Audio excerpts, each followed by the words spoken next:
Hello, everybody, and welcome back to another Wallingford Community Senior Center staff video. This week, because of the dreary gray skies we've had to live with for the past few days, we are bringing a little light and color into your lives by showing off our favorite pieces of art that we have in our homes, or in Denise's case, at our office. For me, I have these 3 Art Nouveau Star Wars arts. One art, please. These are actually from a really cool coloring book that I borrowed and then never returned from my brother. And I colored them, but I didn't draw them. This one is Jabba the Hutt, just reclining in his pleasure palace, you know. This one is Salacious Crumb, who's a little crony of his. And then I have the dancers from Jabba's palace as well, including a Twi'lek and a Greedo relative. Rodian. I don't know what it's called. A Grodian. And then I actually, these were just like in a pile in a folder somewhere for a long time, but last week I finally hung them up, and I just happened to have these 3 different patterned papers that each one kind of picked up some of the colors from one of the drawings and some handily sized pieces of cardboard. So I made this cute little display of them all together. So that's my nerdy Star Wars art that I'm really excited about finally being up after all this time. Okay, over to you, Rachel. Okay, hello. Mine actually is not colorful at all. Mine is black and white, but this is a photograph. Let me just try and get it to where there's no glare again. Let's do one of these. There we go. This is called Washing Wheat. And at the bottom, it says copyright pictures 1905 by E.J. Curtis. This photograph hung in my house my entire life.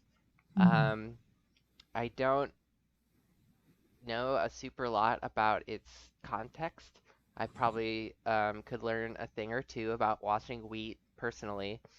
When we moved out here, my mom moved out here, we took all of her things, and many years later I found this in her garage. So I asked her if I could have it, and it hangs on my wall in my bedroom, actually. It reminds me of growing up, and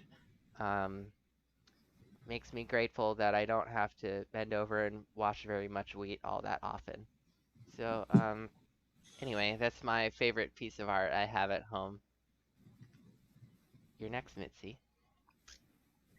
Oh, thanks for sharing that. Hello, everyone. Hi. I'm going to show this painting that sometimes anyone that's in the art class or whatever is going to see behind me. I hope you can see it. Is that backwards for everybody on the screen? Mm-hmm. Oh, okay. Looks good. So this was a really big canvas that I got at Goodwill a long, long time ago, and it had like really bad art on it. I don't know if this is good art, but it was worse.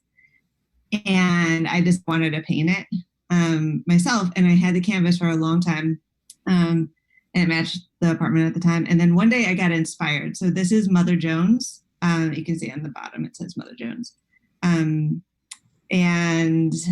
she's just a huge hero of mine. I actually went to her gravesite once in Mount Olive, Illinois. I strangely knew she was buried in Mount Olive, Illinois, and I was taking a road trip, and I was like, we got to stop.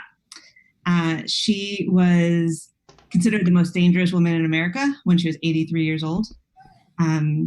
And she fought the militia, and she was considered an agitator. And so she worked for the workers and the union rights of the people. And she was hated as much by the government as she was by the unions. So I don't know, I kind of aspire to that. And one night, like 3 years ago, I just was inspired to do this. It was a line drawing. It's not my creation.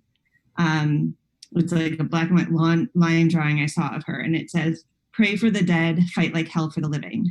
And so I painted it one night in probably about 20 minutes, and it kind of looks like that. And I also kind of love it. So, Tia. Oh, that's really cool. Thanks for sharing that, Mitzi. I have two pieces that actually I have three, but I'm only going to show two today.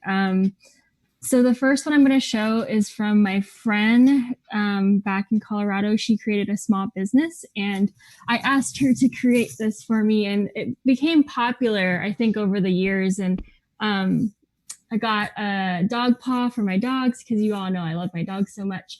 But it's actually made out of nails and yarn, and I hear it's pretty simple to make. I've never made it myself, but this is one of my favorites. And then this past Christmas, my mom came from Hawaii, and one of the Christmas presents that she brought with her is a painting that she got done for me of Hanalei Bay, which is on the north shore of Kauai, which is where I'm from. So this is like on the what's that called, the top of my bed area, so I look at it every night before I go to bed. To you, Denise. So I'm going to summarize my piece of art here quickly. So some people are familiar. I'm going to show it and then I'll read it to you because there's a saying that goes with it. So this is one of the pieces from the collection of Story People by Brian Andres. And you see these often. I have found them in fireworks and different gift shops, but this one really spoke to me. And so I keep it in my office as inspiration. And I will close with this. In my dreams, the angel shrugged and said, if we fail this time, it will be a failure of imagination. And then she placed the world gently in the palm of my hand. That's all we have. So thanks for joining us. Thanks. Take care. Till next week. Bye. Bye, everybody.